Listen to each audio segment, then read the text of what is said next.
Swami's Night Alone, an extract from R.K. Narayan's story, The Hero. Let's get started. Let me sleep in the hall, father.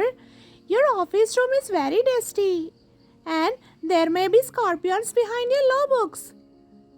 Actually, Swami is afraid of darkness. There are no scorpions, little fellow. Sleep on the bench if you like. His father wants Swami to sleep in his office to rid him of his fear. He even refuses Swami's request to have a lamp burning in the room. He tells Swami that he must cultivate good habits, one of which is to not be afraid of the dark. He allows Swami to leave the door open on the condition that he will not sneak into Granny's room at night. Otherwise, he would be made the laughing stock of his school. His father threatens. Swami feels angry. He does not like his father's cruel side. By night time, Swami's heart beats faster as fear engulfs him. He thinks of all the scary ghost stories he has heard.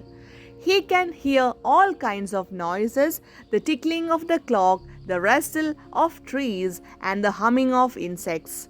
Out of fear, he covers himself with the blanket till he cannot breathe.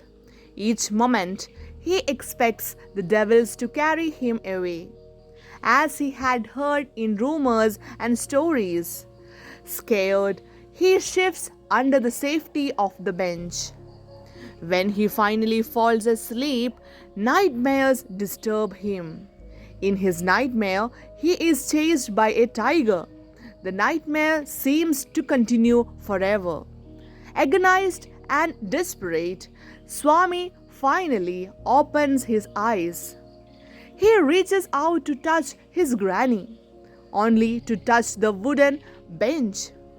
He remembers that he is alone in the office room.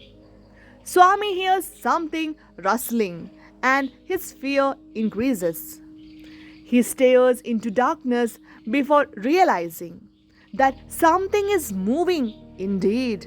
He thinks that his end has come, the devil has come for him as it approaches nearer.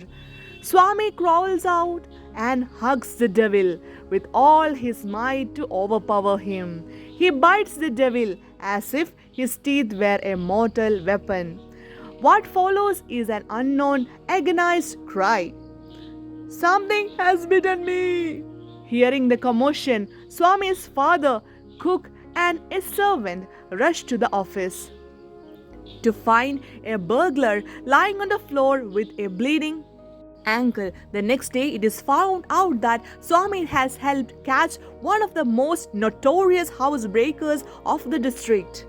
He receives immense praise from the police, his teachers, and classmates alike. That night, Swami goes to bed with his granny. Before his father comes home, his father complains, but his mother takes his side. You let him sleep wherever he likes. You needn't risk his life again. Eventually, his father gives in.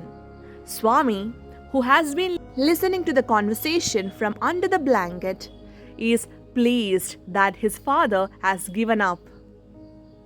If you like this video, please do like, share, and subscribe. Thank you for watching.